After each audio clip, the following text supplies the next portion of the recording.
Hey guys, welcome back. I hope you all are doing super great. So आज हम बात करने वाले हैं इवेंट प्रोपोगेशन की। हम देखेंगे इवेंट प्रोपोगेशन क्या होता है जावास्क्रिप्ट में।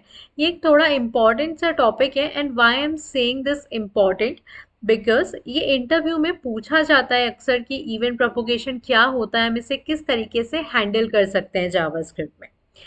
And now, if I am saying event propagation, so what I mean by event in JavaScript? तो event क्या होता है JavaScript में? जो कुछ भी हम इंटरेक्शन कर रहे हैं, for example if I am clicking any button, या फिर हमारा जो पेज लोड हो रहा है, या फिर मैं होवर कर रही हूँ किसी बटन पे, किसी पेज पे, किसी एलिमेंट में, सो ये सब क्या है, जो भी इंटरेक्शंस मैं कर रही हूँ, ठीक है, वो कहलाते हैं हमारे events in JavaScript. Now what is event propagation? So again जो हमारा जावास्क्रिप्ट होता है वो किस तरीके से रेंडर होता है, हमें किस तरीके से वो रेंडर होते हुए दिखता है एटलीस्ट हमारे वेब पेजेस में। It renders based on the document object model. I hope you all are aware of DOM, that is document object model in JavaScript. ठीक है, तो अब मैं आप लोगों को ये क्यों बता रही हूँ, क्योंकि जो इवेंट प्रोपोगेशन है वो डिटरमाइन करता है कि आपके जो जावास्क्रिप्ट का जो डॉम स्ट्रक्चर है, it means document object model है, उसमें जो एलिमेंट्स हैं उसमें जो भी आप इवेंट्स परफॉर्म कर रहे हैं, अगर आप बटन क्लिक कर रहे हैं या आप जो भी इवेंट्स परफॉर्म कर रहे हैं, वो आपके एलिमेंट्स तक किस ऑर्डर में पहुंच रहा है, that is known as event propagation. ये इवेंट प्रोपोगेशन की एक डेफिनेशन होती है। एंड अगेन जो हमारा इवेंट प्रोपोगेशन है वो दो तरीके से वर्क कर सकता है। एक होता है हमारा bubbling and second one is capturing. And I know अभी आप लोगों को ये सारी टर्म्स मैं जो बोल रही हूँ, जो एक्सप्लेन कर रही हूँ, वो थोड़ा सा कॉम्प्लिकेटेड लग सकता है, थोड़ा सा कंफ्यूजिंग लग सकता है, बट आई मेक श्योर कि इस वीडियो के एंड तक आप लोगों को ये सारी चीज़ें क्लियर हो जाएंगी। सो तो अभी तक, नाउ लेट्स सी, अभी तक मैंने जो एक्सप्लेन किया है उसको हम थोड़ा सा एग्जाम्पल के वे में देखते हैं जिससे थोड़ा सा हमारा डाउट क्लियर हो। सो फॉर एग्जाम्पल सपोज करो हमारे पास एक डिव है, ठीक है, एक बॉक्स है, this is a child box. उसके ऊपर हम एक और डिव बना देते हैं, that is a parent box. And उसके ऊपर हम एक और डिव बना देते हैं, that is grand parent div. ठीक है, तो हमने तीन डिव बनाए बेसिकली। सो अभी होता क्या है जावास्क्रिप्ट में, यदि मैंने इस चाइल्ड डिव पे क्लिक किया तो ऐसा नहीं है कि सिर्फ और सिर्फ हमारा जो चाइल्ड वाला इवेंट हैंडलर है सिर्फ वो ही कॉल हो। ठीक है, आई डोंट नो आप लोगों को ये पता है या नहीं, बट यदि यदि मैंने चाइल्ड पे क्लिक किया है तो मेरा चाइल्ड का इवेंट हैंडलर जो है वो तो कॉल होगा ही, साथ में पेरेंट का भी होगा एंड ग्रैंड पेरेंट का भी होगा। एंड सिमिलरली यदि मैंने ग्रैंड पेरेंट वाले बॉक्स को क्लिक किया है तो ऐसा नहीं है कि सिर्फ और सिर्फ मेरा ग्रैंड पेरेंट वाला जो इवेंट हैंडलर है वो ही कॉल हो, उसके बाद हमारा पेरेंट वाला भी कॉल हो सकता है एंड चाइल्ड वाला भी कॉल हो सकता है। ठीक है, तो ये जो हो रहा है वो इवेंट क्या हो रहा है, इवेंट प्रोपोगेशन हो रहा है। एक वे क्या है, या तो आपका इनर से आउटर में जा रहा है, या फिर जो आपके इवेंट कॉलिंग है वो आउटर से इनर में आ रही है। तो ये दो तरीके होते हैं इवेंट को प्रोपोगेट होने के। तो जो हमारे इनर टू आउटर फ्लो चल रहा है उसे हम कहते हैं बबलिंग। ठीक है, एंड जो हमारा आउटर टू इनर आ रहा है उसे हम कहते हैं कैप्चरिंग। आई नो अभी भी ये थोड़ा सा कंफ्यूजिंग जरूर लग रहा होगा, बट जब हम कोडिंग में देखेंगे तब आप लोगों के डाउट्स आई थिंक क्लियर हो जाएंगे। ओके, सो यहाँ पे मैंने अपना VS कोड ओपन कर लिया है। नाउ लेट्स सी, जो भी कुछ अभी हमने थ्योरेटिकली देखा है उसको हम प्रैक्टिकली इम्प्लीमेंट करके देखते हैं। नाउ लेट्स सी कि इवेंट प्रोपोगेशन किस तरीके से वर्क करता है जावास्क्रिप्ट में। सो मैं बिल्कुल स्क्रैच से स्टार्ट कर रही हूँ। सो यहाँ पे मैं एक सिंपल सा HTML टेम्पलेट यहाँ पे लगा देती हूँ। एंड नाउ हमने एग्जाम्पल में क्या देखा था, हमने तीन बॉक्स बनाए थे। So first of all I just write some H2 code that is learning event propagation. Okay, and now let's save it and hopefully let me reload it. Okay, so I'm having event learning event propagation. Now जैसे कि हमने यहाँ पर देखा था कि तीन boxes हमने बनाए हैं, तो सिमिलरली हम कोड में भी तीन बॉक्सेस बना लेते हैं, तीन डिव क्रिएट कर लेते हैं। And let me tell you guys, I have learn something very cool today. ठीक है, आई थिंक सो आप में से काफ़ी सारे लोगों को ये ऑलरेडी पता होगा, बट ये चीज़ मैंने नहीं सीखी है। So let me show you. Since I have to create three divs, ठीक है, and each div will be having a different id. So how can I create it using a very cool shortcut, I would say. So I'll say div, since I have to create a div, ठीक है, जिसकी id मैं बोलती हूँ कि जिसकी id आप दे दो div1, एंड उसका एक चाइल्ड होगा, इट मीन्स इस div के अंदर मुझे एक और div बनाना है. सो I'll say div जिसकी id होगी div2, एंड इसके भी अंदर मुझे एक और बॉक्स बनाना है जो कि अगेन div होगा एंड उसकी आईडी होगी div3. ठीक है, and now if I click on enter, तो you guys can see how cool it is. ये जो मेरा वीएस कोड है वो ऑटोमेटिकली मुझे ये जो 3 divs है वो क्रिएट करके दे देगा. सिंस अभी हमें कुछ नहीं दिखेगा, so let's provide some CSS in it. So यहाँ पर मैं स्टाइलिंग प्रोवाइड कर देती हूँ. ठीक है, आई जस्ट से style and let me right the styling. Okay, तो यहाँ पर मैंने स्टाइलिंग लिख दी है. आई डोंट वांट कि आप लोगों का टाइम वेस्ट हो, तो यहाँ पे मैंने डायरेक्टली स्टाइलिंग लिख दी है, which I am not going to explain you guys. बस मैं इतना बता देती हूँ कि मैंने किस तरीके से स्टाइलिंग लिखी है. मैंने बेस्ड ऑन आईडी स्टाइलिंग लिखी है कि div1 में मुझे ये स्टाइलिंग देनी है, div2 में मुझे ये स्टाइलिंग देनी है, div3 में मुझे ये स्टाइलिंग देनी है. So let's go to our browser and yes, you guys can see हमारे पास क्या है. यहाँ पे 3 बॉक्सेस आ गए basically. And now let me just right something here so that ये हमारे लिए थोड़ा कंफ्यूजिंग ना हो ज़्यादा. सो यहाँ पे मैं लिख देती हूँ ओके div1 ही लिख देती हूँ, div1.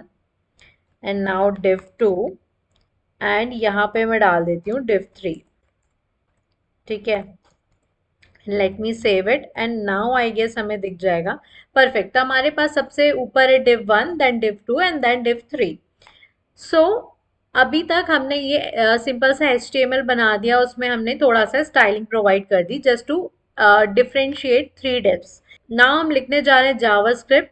तो यहाँ पर मैं डाल देती हूँ एक script tag, and since I want to add the event handler to my divs, so what I need to do, I'll just say document dot query selector. सबसे पहले हम लिख रहे हैं div1 के लिए. सो यहाँ पे मैं डाल देती हूँ div1 id, एंड इसका सिंटेक्स क्या होता है इस क्वेरी सिलेक्टर में. इट मीन्स हमें इस div में एक इवेंट ऐड करना है. तो आई जस्ट से ऐड इवेंट लिसनर, एंड इस इवेंट लिसनर में सबसे पहले हम डालते हैं कि किस टाइप का इवेंट हमें चाहिए. तो यहाँ पे मैं डालूंगी कि मुझे क्लिक इवेंट चाहिए. ठीक है, उसके बाद आता है हमारा कॉल बैक फंक्शन. सो यहाँ पे मैं एक सिंपली कॉल बैक फंक्शन डाल देती हूँ, इन विच आई विल जस्ट सिंपली से कंसोल डॉट लॉग, एंड ये हमारा क्या है div1 है. सो आई जस्ट से div1. ठीक है, एंड नाउ लेट्स एंड या दैट इज इट. ठीक है, एंड सिमिलरली मैं इसको कॉपी कर लेती हूँ एंड यहाँ पे मैं पेस्ट, ओके यहाँ पे मैं पेस्ट करती हूँ and again I will paste it here. And यहाँ पर मैं आईडीज चेंज कर देती हूँ div2, एंड यहाँ पे कंसोल करवाएंगे हम इसके लिए div2, एंड आईडी div3 के लिए हम कंसोल करवाएंगे div3. Now I am saving it. अब आप लोगों को बहुत ध्यान से मेरा कंसोल देखना है कि किस तरीके से वर्क करता है. So let me open the inspect and let me go to the console. अभी फॉर एग्जाम्पल यदि मैं div3, this is my div3, इस div3 को यदि मैं क्लिक करूं, so I am clicking div3. So you guys can see मेरा div3 तो कॉल हुआ, साथ में ही मेरा क्या हुआ div2 भी कॉल हुआ, एंड साथ में ही मेरा div1 भी कॉल हुआ. इट मीन्स मेरा जो इवेंट क्या है वो प्रोपोगेट हो रहा है. प्रोपोगेट कैसे हो रहा है, इनर टू आउटर प्रोपोगेट हो रहा है. इट मीन्स बाय डिफॉल्ट जो हमारा इवेंट होता है वो किस तरीके से प्रोपोगेट होता है, बबलिंग के थ्रू प्रोपोगेट होता है, inner to outer. For example यदि मैं div2 पे क्लिक करूँ तो आप देखो div2 तो क्लिक हुआ, साथ में ही इसके ऊपर वाला आउटर वाला div1 भी क्लिक हुआ. ठीक है, अगर मैं div1 पे क्लिक करूँ तो आप देखो यहाँ div1 2 बार क्लिक दिखा रहा है. इट मीन्स बाय डिफॉल्ट क्या होता है, हमारा इवेंट बबलिंग होता है इन जावास्क्रिप्ट. ठीक है, अब now as per our use case if we want to handle this, we don't want कि यार ये जो इवेंट प्रोपोगेशन में इवेंट बबलिंग जो हो रहा है वो ना हो. So how can we handle it. तो इसे हैंडल करने के लिए एक बहुत अच्छा तरीका है, जो हमने इवेंट लिसनर्स लिखा है उसमें हम एक और वेरिएबल ऐड कर सकते हैं जिसकी वैल्यू होगी हमेशा बूलियन। ठीक है, यदि अभी मैं क्या करूं, div 1 में यहाँ पर मैं एक और वैल्यू ऐड कर दूं दैट इज ट्रू। ठीक है, क्योंकि हमेशा जो थर्ड वेरिएबल होगा, ठीक है, इस इवेंट लिसनर का पहला तो होगा इवेंट, दूसरा होगा हमारा call back function, and third will be your Boolean value either true और अ फॉल्स, जो कि डिसाइड करेगी कि आपको इवेंट बबलिंग चाहिए या इवेंट कैप्चरिंग चाहिए। ठीक है, तो हम ट्रू क्यों कर रहे हैं, क्योंकि हमें इवेंट कैप्चरिंग चाहिए, हमें इवेंट कैप्चरिंग का एग्जाम्पल देखना है। सो इवेंट कैप्चरिंग क्या होता है, outer to inner. Okay, but wait a second, हमने ये जो है वो गलत जगह पे लिख दिया है, इसको बेसिकली होना चाहिए यहाँ पर। So let me just write true, यहाँ से मैं कर देती हूँ इसे copy, and I need to remove this कमा।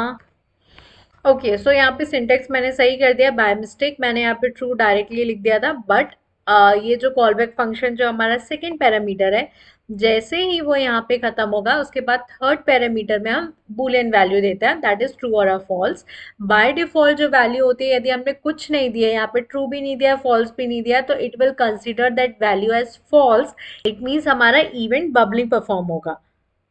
Now since we have given here true, so अभी क्या होना चाहिए, बेसिकली अभी होना चाहिए event capturing perform. So let's go to our console and check कि हमें क्या वैल्यू मिल रही है। Now you guys have to very carefully see the console how it is working. तो अभी मैं फिर से div 3 में ही क्लिक करूंगी, बट लास्ट टाइम क्या हुआ था, जब मैंने div 3 में क्लिक किया था तो div 3 के बाद div 2 एंड देन div 1 भी कॉल हुआ था। एंड अगर अभी मैंने जो बूलियन प्रॉपर्टी ट्रू दे दी है उसके बाद यदि मैं div 3 पे क्लिक कर रही हूँ, तो क्या हो रहा है, अभी मेरा क्या हो रहा है, div 1 पहले क्लिक हो रहा है, देन div 2 क्लिक हो रहा है, एंड देन div 3 क्लिक हो रहा है। सिमिलरली यदि मैं div 2 पे क्लिक करूं तो क्या होगा, मेरा div 1 क्लिक होगा एंड देन div 2 क्लिक होगा। क्यों, क्योंकि यहाँ पे कैप्चरिंग परफॉर्म हो रही है, that is outer to inner हमारा जो इवेंट है वो प्रोपोगेट हो रहा है। यदि मैं div 1 पर क्लिक करूं तो आप देखो यहाँ पे सिर्फ और सिर्फ div 1 हमारा जो है वो क्लिक होगा। तो बेसिकली किस तरीके से वर्क कर रहा है, यदि मैंने div 3 पे क्लिक किया तो सबसे पहले ये चेक करेगा कि इसके ऊपर कुछ एलिमेंट्स या कुछ टैग्स हैं या फिर कुछ इसका कोई पेरेंट है। If yes, then again it will check क्या इसका भी कोई ग्रैंड पेरेंट है। ठीक है, सो सिंस हमने div 3 पे क्लिक किया था तो सबसे पहले उसने चेक किया इसका कोई पेरेंट है, उसके बाद उसने चेक किया क्या कोई ग्रैंड पेरेंट है। सिंस इस div 1 के बाद कुछ और हमारे पास एलिमेंट नहीं था, इसलिए पहले div 1 प्रिंट हुआ, देन div 2 प्रिंट हुआ, देन div 3 प्रिंट हुआ। सिमिलरली जब हमने div 2 को क्लिक किया तो क्या हुआ, उसने चेक किया क्या इसका कोई पेरेंट है, सिंस div 1 प्रेजेंट था इसलिए div 1 पहले प्रिंट हुआ एंड देन div 2 प्रिंट हुआ। Similarly for div 1, since div 1 के ऊपर कोई पेरेंट नहीं था, दैट इज वाई यहाँ पे हमारा सिर्फ div 1 प्रिंट हुआ। So this is how event capturing works. ठीक है, हमेशा क्या होता है, आउटर से इनर आता है इवेंट कैप्चरिंग, एंड जो हमारा इनर टू आउटर जाता है वो कहलाता है हमारा इवेंट बबलिंग।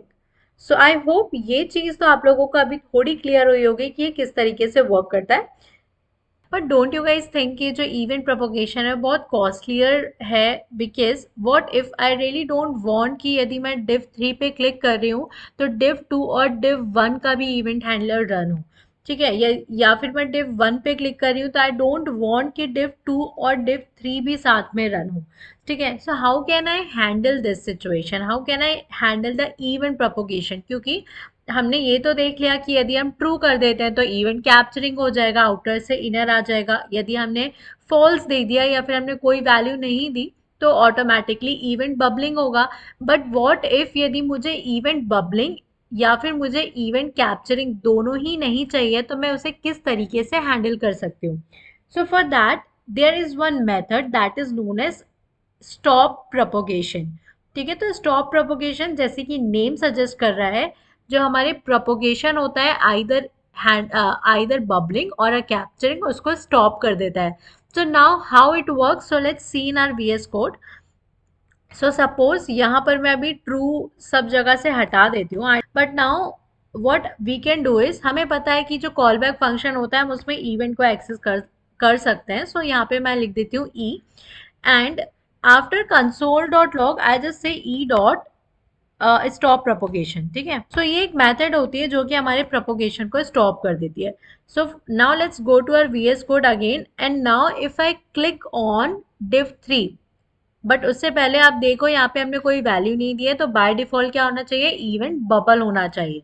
ठीक है, बट क्योंकि जो div3 का इवेंट हैंडलर है उसमें हमने लिख दिया है ई डॉट स्टॉप प्रोपोगेशन, तो ये किस तरीके से वर्क करेगा, आई एम क्लिकिंग ऑन div3, तो यू गाइस कैन सी यहाँ पे मेरा सिर्फ div3 प्रिंट हो रहा है, div2 एंड div1 नहीं हो रहा है।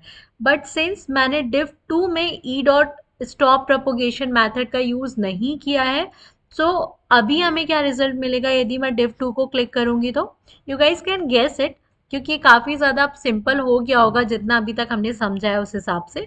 So if I click on div2, तो आप यहाँ पे देखो div2 क्लिक हो रहा है, साथ में ही हमारा क्या प्रिंट हो रहा है, div1 भी प्रिंट हो रहा है, क्योंकि यहाँ पे बबलिंग जो है वो यहाँ पे काम कर रहा है। ठीक है, बट अगेन यदि मैं यहाँ पर भी E dot stop propagation method का यूज करूँ and let me save it, and if I click on div2, so you guys can see, okay, e is not defined, maybe I have not given e over here, yes. So let me save it again,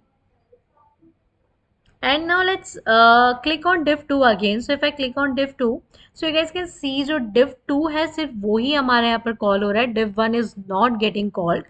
So this is how we can control our event propagation, and so this is how we can control our event propagation by using the stop propagation method given by JavaScript itself.